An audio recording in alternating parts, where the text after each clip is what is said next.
بسم الله الرحمن الرحیم. د معرف تلویزیون ګرانو لیدونکو السلام علیکم ورحمت الله وبرکاتو. خوشحال یم چې یو ځل بیا یوه بله برنامه د ریاضت تاسو عزیزانو ته تقدیموم. هم د مخکې له هر څه غواړم لاندې معلومات تیر شوي درس چې موږ په تیر شوي درس کې کوم عنوان ولوسته تاسو عزیزانو ته معلومات درکړم. په تیر شوي درس کې ګران دوستانو د منحنیګانو تابع ګرافونه چې دویمه درجه تابع وي څنګه کولی شو ګراف یې رسم کو. په دې هکله ګران دوستانو اول به د ایکس او د وای محور سره تقاطع ټکي پیدا کوو، بیا به بحراني ټکي پیدا کوو، د هغې نه مخکې جدول جوړیږي او بیا به ورته ګراف رسمیږي. ګران دوستانو نننی درس زموږ د 12م صنف د کتاب 102 صفحه ده، 102 او 108 د مجانبونو په هکله چې د یو تابع یا د یو تابع د ګراف مجانبونه څنګه رسمیږي، مجانبونه په څه ډول د خپله مجانب څه معنا، دا به زموږ ګران دوستانو نننی درس ده. تاسې متوجه اوسئ چې څنګه کولی شو مجانب وپېژنو، د یو تابع ګراف مجانب څه رقم رسمیږي او په څو ډوله ده. نو ګران دوستانو راځو سلایډ ته. د یو تابع د ګراف مجانبونه، د یو تابع د ګراف مجانبونه. اول خپله مجانبونه به تاسو ته ګران دوستانو در وپېژنم. مجانبونه عبارت دي له هغه مستقیم خطونو څخه چې د یو منحني د رهنما حیثیت لري او په 3 ډوله ده. یعنی ګران دوستانو دلته مجانبونه داسې وایي چې خپله مجانبونه هغه مستقیم خطونو څخه ده، یعنی شکل د مستقیم خط لري، د مستقیم خطونو څخه ده چې د یو منحني د رهنما حیثیت لري، یعنی یو منحني رهنمایی کوونکی د رهنما حیثیت لري. او خپله دغه مجانبونه په 3 ډوله دي چې عمودي ده، افقي ده، مایل ده، چې هر یو به یې بیل بیل بیا ګران دوستانو مطالعه کړو. خو یوازې دلته دا ده چې خپله مجانب وپېژنو.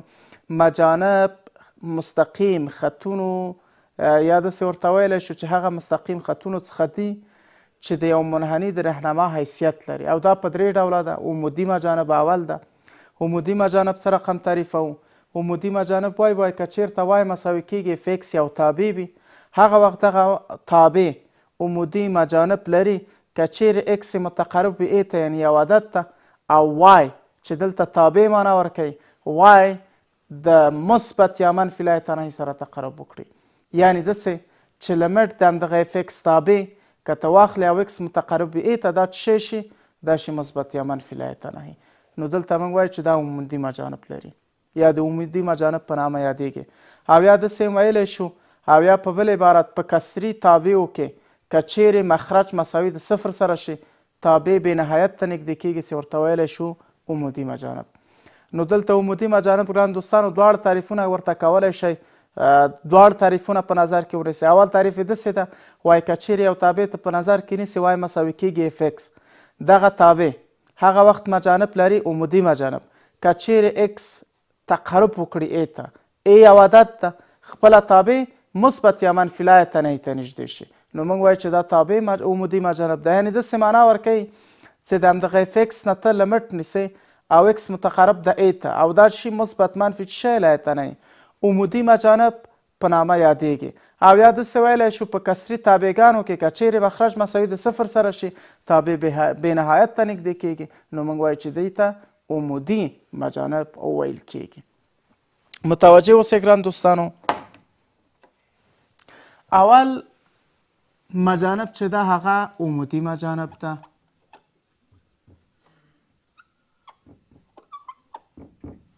عمودي مجانب څنګه کولی شو تعریف کو او څه رقم مجانب ته به عمودي مجانب وایي؟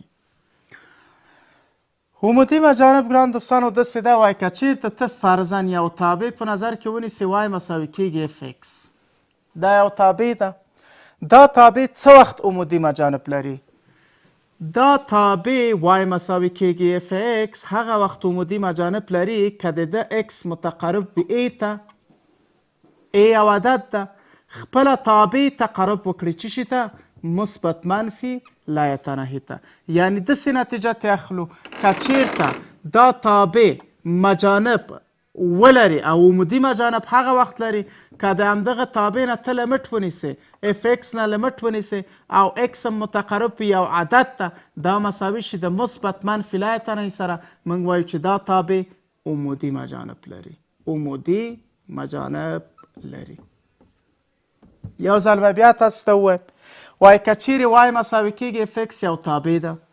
دغه تابع وایي عمودي مجانب څه وخت لري؟ کله چې یو تابع تاسو ته درکوي، تاسو ته وایي چې دا عمودي مجانب لري که نه، نو تاسو باید داسې وایي که چیرته یو تابع وای مساوي کیږي اف اکس غوندې یو تابع وي، دلته دغه متحول تقرب وکړي ای ته، ای نو یو عدد ده، خپله تابع چې شي ته تقرب وکړي مثبت منفي لایتنې ته، وایو چې دا مجانب عمودي مجانب ده.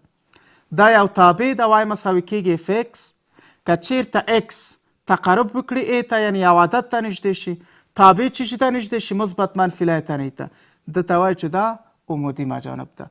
یا په داسې ویلی شم چې که چیرې اف اکس همدغه اف اکس تابع نه ته لمټ نیسئ او اکس متقرب وي ای ته یو عدد ته، د تابع مقدار یا لمټ مثبت منفي لایتنۍ شي، وایي چې دا عمودي مجانب لري. او یا داسې ویلی دي که چیرې یو تابع مثال په توګه کسري تابع وي لکه پی اکس پر کیو اکس، پی اکس پر چی شي؟ کیو اکس. که چیرې دا تابع کسري حالت ولري او څه وخت دا عمودي مجانب لري؟ کله چې مخرج مساوي د صفر سره په نظر کې ونیسئ. مخرج مساوي د چی سره په نظر کې ونیسو؟ صفر سره. دوستانو کله چې تاسو یو کسري تابع په نظر کې نیسئ د هغه وخت عمودي مجانب لري. که چیرې مخرج مساوي د صفر سره شي دا تابع چی شي ته تقرب کوي؟ دا تابع تقرب کوي پی اکس او مخرج د صفر ده. مخرج د چی شی ده؟ مخرج د صفر. عدد تقسیم پر صفر چی شی کیږي؟ لایتنهي. کله چې تابع یا وای مساوي د لایتنهي سه دغه تابع ته موږ وایو چې دا عمودي مجانب لري. عمودي مجانب. نو دواړه تعریفه ورته کولی شئ تعریف کوي. اول تعریف یې داسې ده وای مساوي کیږي فکس یو تابع ده، دغه څه وخت عمودي مجانب لري؟ کله چې اکس دا اکس متقرب شي ای ته یو عدد ته، تابع مثبت یا منفي لایتنهي ته تقرب وکړي. او یا داسې ویلی شو لمټ د اف اکس تابع، دغه اف اکس تابع که اکس متقرب ای ته دا مثبت منفي لایتنهي شي، دته موږ وایو چې دا عمودي مجانب لري. دویم تعریف ورته عمودي مجانب ته څنګه کولی شو؟ دویم تعریف داسې وایي که چیرته یو کسري تابع ولري لکه پی اکس پر کیو اکس، د هغه وخت عمودي مجانب لري. دا کسري تابع هغه وخت عمودي مجانب لري کله چې مخرج مساوي د صفر سره شي. مخرج کیو اکس ته کله چې دغه مخرج مساوي د صفر سره شي نو دلته عدد پر صفر راځي چې لایتنهي کیږي، وای تقرب کوي لایتنهي ته.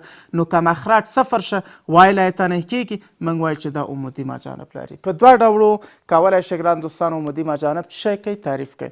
یو ځل بیا تاسو ته ووایم دا تعریفونه ډیر مهم دي او تیوري د ګران دوستانو د عمودي مجانب لپاره. یعنی هدف یې داسې ده که چیرې وای مساوي کیږي فکس، اول تعریف یې وای مساوي کیږي فکس یو تابع ده، تاسو ته وایي چې دا څه وخت عمودي مجانب لري؟ وای مساوي کیږي فکس تابع هغه وخت عمودي مجانب لري کله چې د اکس متقرب وي ای ته یعنی یو عدد ته، او وای تقرب وکړي مثبت یا منفي لایتنهي ته. یا ویلی شو چې د همدغه اف اکس نه که لمټ ونیسي اکس متقرب ای ته دا مساوي د مثبت منفي لایتنهي سره شي، موږ وایو چې دا عمودي مجانب ده. او یا داسې ویلی شئ کله چې یو کسري تابع وي او د ده مخرج دا څه وخت عمودي مجانب لري؟ دغه کسري تابع کله یو کسري تابع تاسو ته درکوي او تاسو ته وایي چې دا څه وخت عمودي مجانب لري، نو هغه کسري تابع هغه وخت عمودي مجانب لري که مخرج مساوي د صفر سره شي، تابع لایتنهي ته نږدې کیږي، نو موږ وایو چې دا عمودي مجانب لري. اوس راځو مثالونو ته. څنګه کولی شو د عمودي مجانبونو یو تابع درکوي وایي عمودي مجانب پیدا کړه. متوجه اوسئ دوستانو.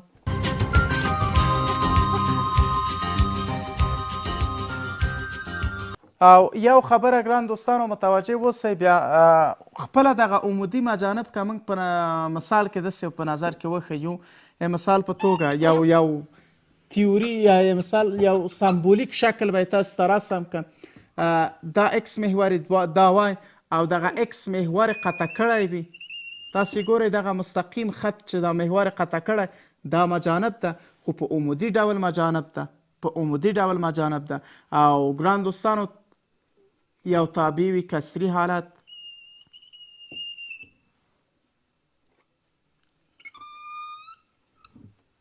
داسې حالت لري، خو خپله دغه عمودي مجانب ده چې ګران دوستانو بیا په مثالونو کې که چېرته موږ ته یو تابع راکوي او وایي چې عمودي مجانب پیدا کړه، بیا په مثالونو کې کولی شو مجانب هم پیدا کو او ګراف به هم رسم کو.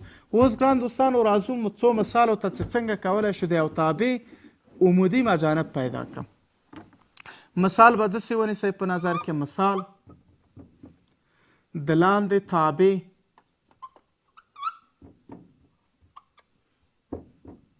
عمودي مجانبونه پیدا کړئ. څو تابع ونیسئ، د لاندې تابعګانو عمودي مجانبونه پیدا کړئ. اول دوستانو متوجه اوسئ، یوه تابع ماته په نظر کې یو کسري تابع وي، مثال په توګه 4x منفي 5 او په مخرج کې ولري 2x منفي 6. وایي د دې تابع عمودي مجانب پیدا کړئ. دوستانو کله چې یو تابع تاسو ته درکوي، ډیری وخت په کسري حالت کې تابع وي، کله چې یو کسري تابع وي او تاسو ته وایي چې عمودي مجانب پیدا کړئ، ډیر اسانه څنګه چې په تعریف کې دی ویل، مخرج به مساوي د 0 سره ونیسئ. کله چې مخرج 0 شي، دلته صورت عدد کېږي او مخرج 0 عدد پر 0 لا یتناهي، عدد پر 0 لا یتناهي وایي لا یتناهي ته نږدې کېږي، موږ وایو چې عمودي مجانب ده. یعنې داسې تاسو ته وایم کله چې یو تابع کسري وي او تاسو ته وایي چې د دې عمودي مجانب پیدا کړئ، یوازې داسې کار به وکړئ چې دا مخرج به مساوي د 0 سره ونیسئ. 2x منفي 6 مساوي د چی سره؟ 0 سره. اوس دا یوه معادله ته جوړیږي، معادله چې جوړیږي د x قیمت پیدا که. د x قیمت پیدا کولو لپاره معلوم او مجهول کوو، یعنې دا ثابت عدد به اخوا ته د مساوات ته انتقال کوي. دلته پاتې کېږي 2x مساوي کېږي منفي 6 اخوا د مساوات وځي مثبت 6. اوس د دې لپاره چې د x قیمت پیدا کړو، اطراف په ضریب ویشم. 2x تقسیم پر 2 مساوي کېږي 6 تقسیم پر 2. دا 2 به د 2 سره ختم شي. x مساوي کېږي، اختصار وړ دی، یو په 2 کې 2، 3 په 2 کې 6. د x قیمت څو شه؟ د x قیمت 3 شه. همدغه عمودي مجانب ده ګران دوستانو، عمودي مجانب ده. یو نفر تا ته وایي دا څنګه ته کولی شې چې دا ووایې عمودي مجانب ده؟ دوستانو x مساوي کېږي 3، دا عمودي مجانب شه، یعنې x په 3 کې قطع کوي. x په څو کې قطع کوي؟ x په 3 کې قطع کوي. کله چې د دې ګراف رسم کوي، د دې ګراف او x مساوي کېږي 3، دلته یو عمود خط به رسم کوي چې هماغه عمودي مجانب ده. د دې لپاره چې دا پوه شو چې عمودي مجانب ده او که نه، د x په ځای بیرته په مخرج کې دا قیمت وضع که او دلته هم که وضع کې کېدلی شي. دلته کېږي 4 په 3 کې 12، 12 نه 5 کم کوه، او دلته که د x په ځای 3 وضع کې 2 په 3 کې 6، 6 نه 6 کم که 0 عدد پر 0 لا یتناهي. وای مساوي د چی سره شوه؟ وای مساوي د لا یتناهي سره شوه. نو موږ ویلي وو ګران دوستانو په تعریف کې، کله چې یو تابع کسري حالت ولري، د هغه وخت عمودي مجانب لري، چې مخرج مساوي د 0 سره ونیسو او تابع لا یتناهي ته نږدې شي. نو مخرج مساوي د 0 سره ونیسي، د x قیمت پیدا کېږي 3. همدغه 3 عمودي مجانب ده. ولې؟ کله چې دا د x قیمت بیرته وضع کوئ په تابع کې، تابع لا یتناهي کېږي، نو د دې له خاطر نه موږ وایو چې دا عمودي مجانب ده. بل مثال ته دوستانو متوجه اوسئ. دوهم مثال، که چیرته داسې یو تابع ولرو، y مساوي کېږي 8x مربع مثبت 9x منفي 15 او په مخرج کې وي x مربع منفي 14. وایي د دې عمودي مجانب پیدا کوي. کله چې یو کسري تابع تاسو ته درکوي او تاسو نه پوښتنه کوي چې د دې عمودي مجانب پیدا کوي، یوازینی کار دا کوئ چې د تعریف څخه پوهیږو مخرج به مساوي د 0 سره ونیسئ. مخرج x مربع منفي 14 ده، نو x مربع منفي 14 به راواخلئ مساوي د 0 سره یې ونیسئ. ښه، دا یوه معادله ده، دویمه درجه معادله ته جوړه شوه. د x قیمتونه پیدا کوو، معلوم او مجهول به یې کړو. 14 منفي 14 به اخوا د مساوات ته بوځئ. کله چې یو عدد اخوا د مساوات ته انتقالیږي، علامه یې تغییر خوري، نو x مربع مساوي کېږي منفي 14 د مساوات اخوا ته چې انتقال شي مثبت 14 به شي. اوس د x قیمت زه غواړم پیدا کړم، نو مربع لري، اطراف نه به دویم جذر واخلئ تر هغو دا مربع ختم شي. x مربع د جذر لاندې د دویم جذر لاندې مساوي کېږي 14 د دویم جذر لاندې. د دې مربع له جذر سره ختمیږي، x مساوي کېږي، دا 2 قیمت په نظر کې نیسو، مثبت منفي 14 جذر 4. یعنې معنا یې دا ده چې x یو مساوي کیږي مثبت 4 او x 2 مساوي کیږي منفي 4. دا ول د دې عمودي مجانب ده، عمودي مجانب یعنی عمودي مجانب مثبت 4 او منفي 4 ده. ښه څنګه پوه شو چې عمودي مجانب مثبت 4 او منفي 4 ده؟ که بیرته تاسو د x په ځای 4 وضع کړئ، دلته ولیکئ 4 مربع 14 14 نه 14 کم که 0 عدد پر 0 لایتنی وای لایتنی شو عمودي مجانب لري. که منفي 4 هم د x په ځای تاسو وضع کړئ، د x په ځای منفي 4 وضع کړئ، منفي 4 چې مربع کې مثبت 14 کیږي، 14 نه 14 کم کوي 0 عدد پر 0 لایتنی وای لایتنی ته تقرب کوي، نو موږ وایو چې دا عمودي مجانب ده. کله چې مخرج مساوي د 0 سره شي او دا مخرج چې 0 سره کیږي وای لایتنی ته تقرب کوي، دلته عمودي مجانب لري. بل مثال ته دوستانو متوجه اوسئ عمودي مجانب څنګه کولی شو. مثال کې حل کو. دریم مثال، که چیرې داسې یو تابع وي وای مساوي کیږي 8x مکعبه 8x منفي 14 به په نظر کې ونیسو، 8x منفي 14 او په مخرج کې ولرو x مربع مثبت 15x منفي 6. وای عمودي مجانب پیدا کړئ. کوم مجانب؟ عمودي مجانب. عمودي مجانب پیدا کړئ. عمودي مجانب یې پیدا کړئ.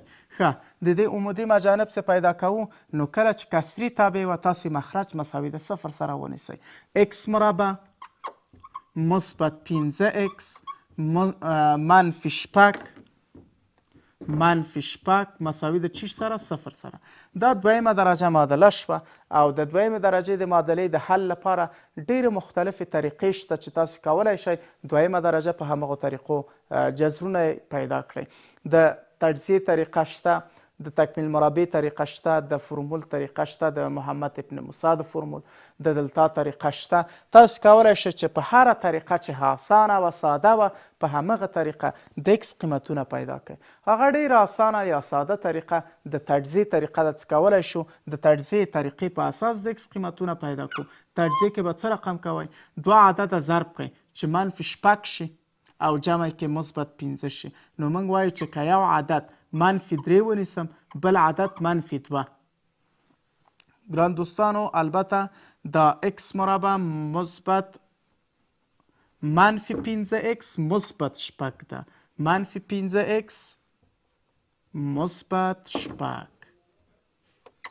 ښه اوس متوجه اوسئ دوستانو 2 عدده ضربوو چې 6 شي او جمع کو منفي 15. منفي 3 او منفي 2 مې په نظر کې ونیول. منفي چې د منفي سره ضرب شي مثبت کیږي، 3 په 2 کې 6، منفي 3 له منفي 2 سره جمع که منفي 15 او دا هم پوهېږئ چې 2 دانې x دي یعنی x ضرب د x ده. یو قوس کې منفي 3 ونیسه x بل کې منفي 2، داسې x منفي 3 یو قوس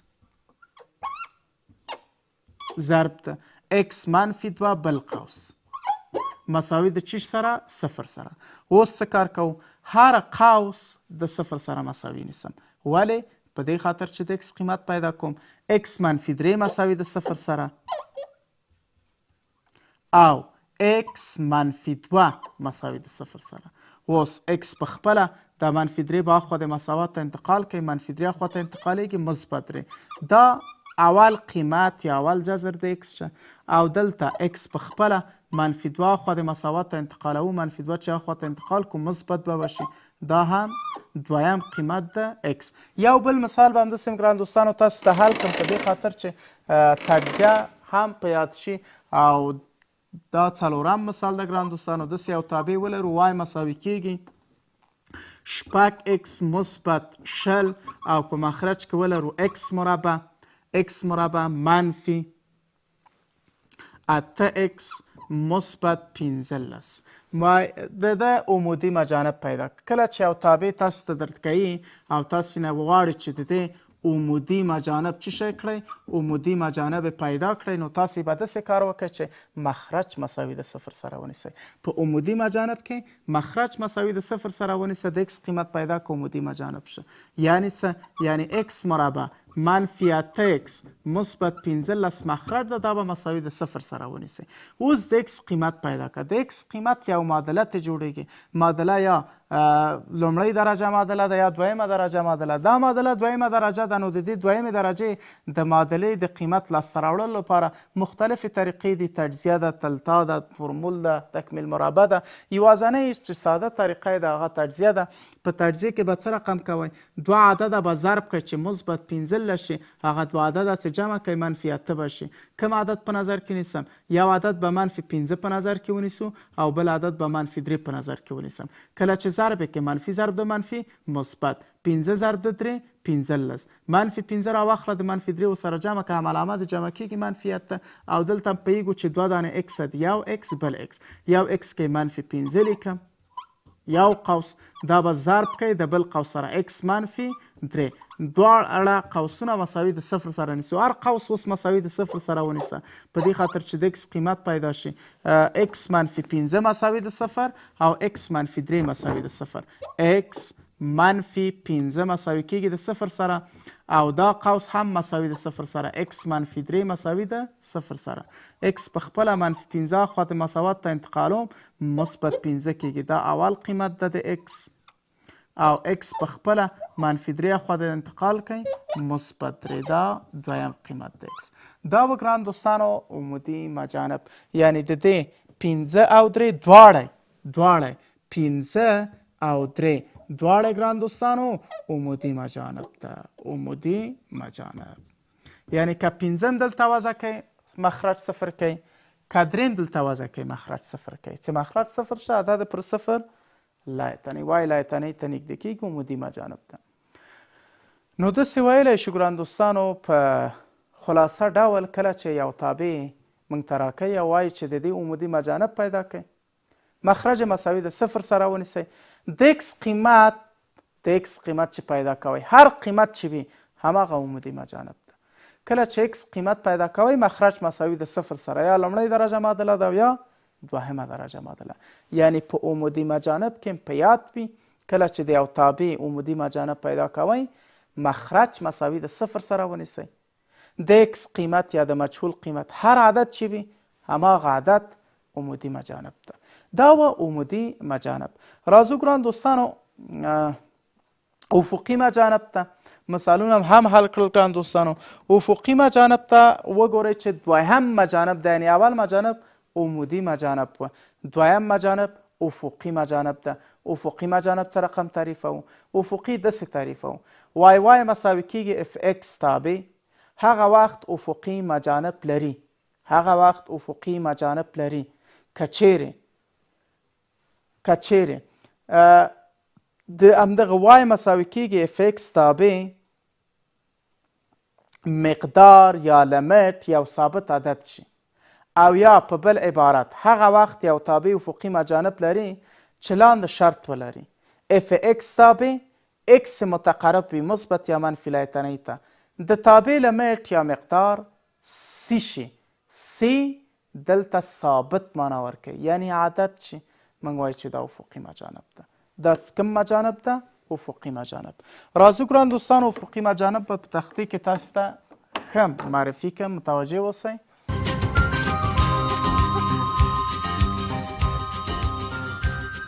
دوستانو دوهم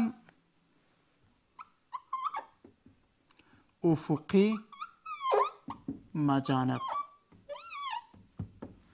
افقي مجانب څه رقم تعریفوو په څه شکل؟ عمودي خو باندې پوه شو چې مخرج مساوي د 0 سره. افقي کې څه کار کوو؟ وای که چیرې وای مساوي کېږي اف اکس یو تابع وي، وای مساوي کېږي اف اکس څه وي؟ یو تابع وي. دا تابع څه وخت افقي مجانب لري؟ وای مساوي کېږي اف اکس تابع څه وخت عمودي افقي مجانب لري؟ کله چې ګران دوستانو د دغه اف اکس تابع نه تاسو لیمیټ ونیسئ، اف اکس تابع نه څه شی ونیسئ؟ لیمیټ. تقرب چی شي ته کړی وي؟ تقرب مثبت منفي لایتنهي ته کړی وي. کله چې یو تابع د هغه نه تاسو لیمیټ نیسئ او د متحول تقرب لایتنهي ته وي او د دې لیمیټ یا مقدار یا قیمت یو عدد شي، سی عدد یا ثابت معنا ورکوي.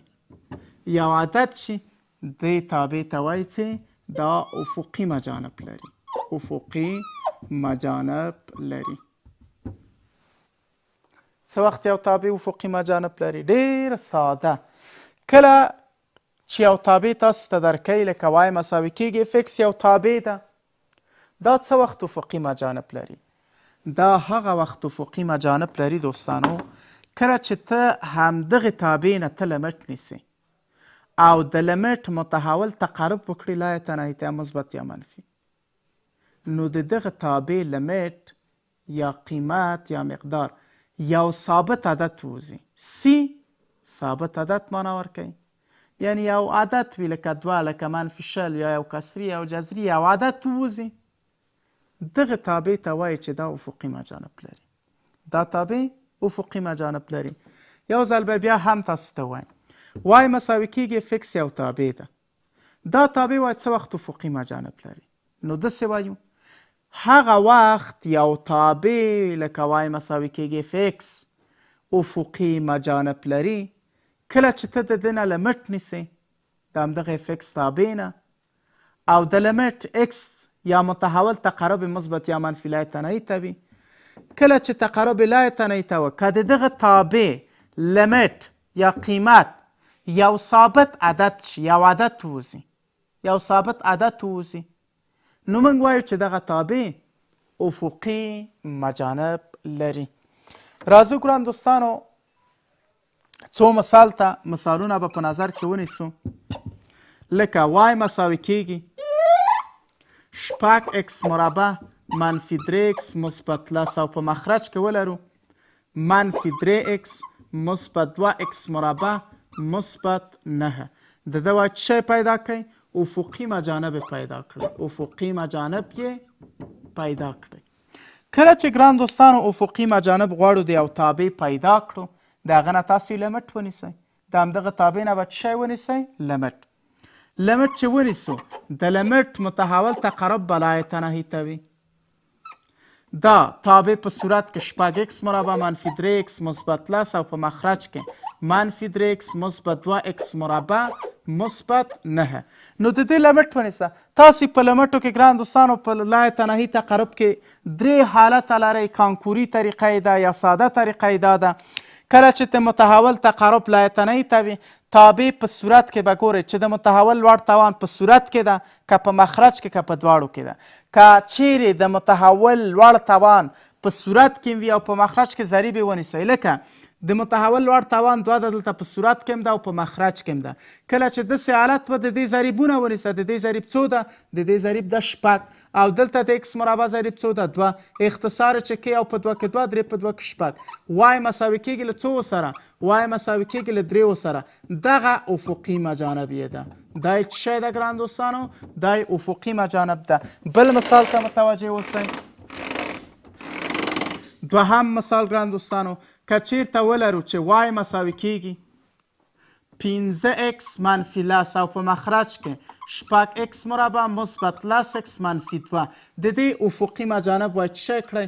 افقي مجانب یې پیدا کړئ. نو تاسې به د دې نه لمټ ونیسئ او تقرب به لا تناهي ته. x متقرب د څه شي ته؟ لا تناهي ته. د دې نه زه عمودي مجانب پیدا کوم. 15x منفي 10 په صورت کې 6x مربع مثبت 10x منفي 2 په مخرج کې. تاسو که چیرته تقرب لا تناهي ته کړئ دلته یې وضع کوئ. لا تناهي پر لا تناهي شکل خو اخلي. لا تناهي پر لا تناهي شکل اخلي. خو دلته x وضع که لا تناهي 15 ضرب د لا تناهي لا تناهي منفي عدد لا تناهي. دلته هم که لا تناهي وضع کوئ مخرج هم لا تناهي کوئ. لا تناهي پر لا تناهي لمټو شکلو کې موږ 3 حالته لرو. یا د متحول لوړ توان په صورت کې ده چې ځواب لا تناهي کېږي، یا په مخرج کې ده چې ځواب 0 کېږي، یا په دواړو کې ده هم په صورت کې هم په مخرج کې. بیا هغه وخت ضریبونه یې لیسو لکه مخکې مثال غوندې. خو دلته د متحول لوړ توان تاسې ګورئ په مخرج کې د x مربع په مخرج کې چې وه د دې ځواب 0 کېږي. لمټ مقدار څه شی کېږي؟ 0. یعنی وای مساوي د چی سره شو؟ 0 سره. چې همدای افقي مجانب ده. افقي مجانب. افقي مجانب. دریم مثال ته متوجه اوسئ ګران دوستان. او بل مثال به هم حل کړم. وای مساوي کېږي 15x مکعب منفي 2x مربع مثبت 6x مثبت 1 او په مخرج کې ولرو 2x منفي 3x مکعبه مثبت 4x منفي 4x مربع منفي 5 د دې افقي مجانب وایي څه شی کوي افقي مجانب یې پیدا کړئ نو افقي مجانب چې پیدا کوئ لمټ ته ونیسئ لمټ چې x متقرب د شته لایه تناهي ته په صورت کې 15x مکعب منفي 2x مربع مثبت 6x مثبت 1 او په مخرج کې 2x منفي 3x مکعب مثبت 4x مربع منفي 15 اوس تاسو ګورئ کله چې لایه تناهي وضع کې په صورت کې د x په ځای لایه تناهي وضع کې صورت هم لایه تناهي کوي او په مخرج کې چې وضع کې مخرج هم نو لایه تناهي پر لایه تناهي لمټو کې موږ درې حالته دولو د یا لوړ توان د متحول په صورت کې وه چې د لمټ ځواب لایه تناهي کېږي یا د متحول لوړ توان په مخرج کې ده چې صفر کېږي او یا داسې ده چې هم د متحول لوړ توان په صورت کې ده هم په مخرج کې لکه د مثال غوندې متحول لوړ توان x مکعب د په صورت کې هم لرو او په مخرج کې هم لرو نو داسې حالت کې څه رقم کولی شو د لمټ واخلو ضریبونه یې واخله د ده ضریب څو ده 15 او د ده ضریب څو ده منفي 3 نو دغه وای مساوي کېږي منفي 15 پر 3 همدغه افقي مجانب ده افقي مجانب ده ګران دوستانو یوه بله طریقه به هم تاسو ته ووایم چې هغه طریقې نه هم کولی شئ افقي مجانب پیدا کړئ لکه وای مساوي کېږي 3x مربع مثبت 15x منفي 1 په مخرج کې ولرو 6x مربع مثبت 2x مثبت 15 د دې افقي مجانب پیدا کړئ افقي مجانب یې پیدا کړئ دا دوهمه طریقه ده په دوهمه طریقې کې څنګه کولی شو ګران دوستانو دلته به ولیکم دوهمه طریقه په دوهمه طریقه کې کولی شئ یو خو دا خو لمټ ترېنه ونیسئ او بل کولی شئ مشتق واخلئ مشتق څه رقم اخلو د صورت نه بیل د مخرج نه بیل د ده مشتق اخلم 3 په 2 کې 6x مثبت 15x مشتق 15 منفي او ثابت عدد د مشتق صفر کوي هم نه لیکو د عینیت عنصر د په عملیه کې کوم فرق یا توپیر نه راځي په مخرج کې د ده مشتق بیل اخلم 6 په 2 کې 12 د x نه یو توان کم x مثبت 2x مشتق 2 ضرب د 1 2 15 مشتق صفر ده کوي هم نه لیکو که مشکل نه جوړوي اوس ګران دوستانو تر هغه وخته به د دې مشتق اخلی کله چې ثابت عدد ته ووځي اوس ګران دوستانو د ده نه مشتق اخلم بیا هم مشتق اخلم تر هغو چې ثابت عدد شي شپږ x مشتق شپږ ضرب د 1 شپږ 15 صفر دانې لیکو 12x مشتق 12 دوه ثابت دانې لیکم یو په شپږو کې شپږ دوه په شپږو کې 12 نو نتیجه یې څو شوه یو پر دوه نو وای مساوي کېږي یو پر دوه همدغه افقي مجانب ده که تاسو د همدغه تابع نه لمټ هم ونیسئ ګران دوستانو د همدغه تابع نه چې 3x مربع مثبت 15x منفي 1 په مخرج کې شپږ x مربع مثبت 2x مثبت 15 کلمه ټم وضع کوي صورت هم لایه تناهي کېږي مخرج هم نو دوه حالت اول درې حالت د یا لوړ توان د متحول په صورت کې ده چې ځواب لایه تناهي کېږي یا لوړ توان د متحول په مخرج کې ده چې ځواب صفر کېږي یا په صورت او مخرج کې ده لکه د مثال غوندې x مربع په صورت کې هم لرو په مخرج کې نو په داسې حالت کې ضریب ولیکئ د ده ضریب 3 او د ده ضریب شپږ چې اختصار کې یو په 3 کې 3 2 په 3 کې شپږ نتیجه یو پر 2 په مشتق کې مخ تاسو ګورئ چې یو پر 2 ده او په لمټو کې هم یو پر 2 وه نو افقي مجانب یو پر 2 یعنی ګران دوستانو په افقي مجانب کې باید څه کار کوو یا به مشتق ونیسئ تر هغه وخته چې ثابت عدد شي جلا د صورت نه بیل د مخرج نه بیل مشتق اخلو او یا هم لمټ نیسو کله چې x متقرب ولایه تناهي ته درې حالته لري یا لوړ توان د متحول په صورت کې ده چې ځواب لایه تناهي کېږي او یا هم په مخرج کې ده چې ځواب صفر کېږي او یا په صورت او مخرج کې ده چې په دې حالت کې ضریبونه نیسو ګران دوستانو یو بل مجانب پاتې کېږي مایل مجانب هغه به انشاءالله په بله برنامه کې ګران دوستانو تاسو ته معرفي کړم دا وه نننۍ برنامه چې تاسو ځانو ته ما تقدیمه کړه تاسو کولی شئ خپل انتقادات پیشنهادات سوالونه په دغه شمیره چې خپل سکرین تلویزیونو کې وینئ موږ سره شریک کړئ تر بلې تاسو ټول په لوی پاک الله سپارم شپه ورځ مو په خیر کامیابه اوسئ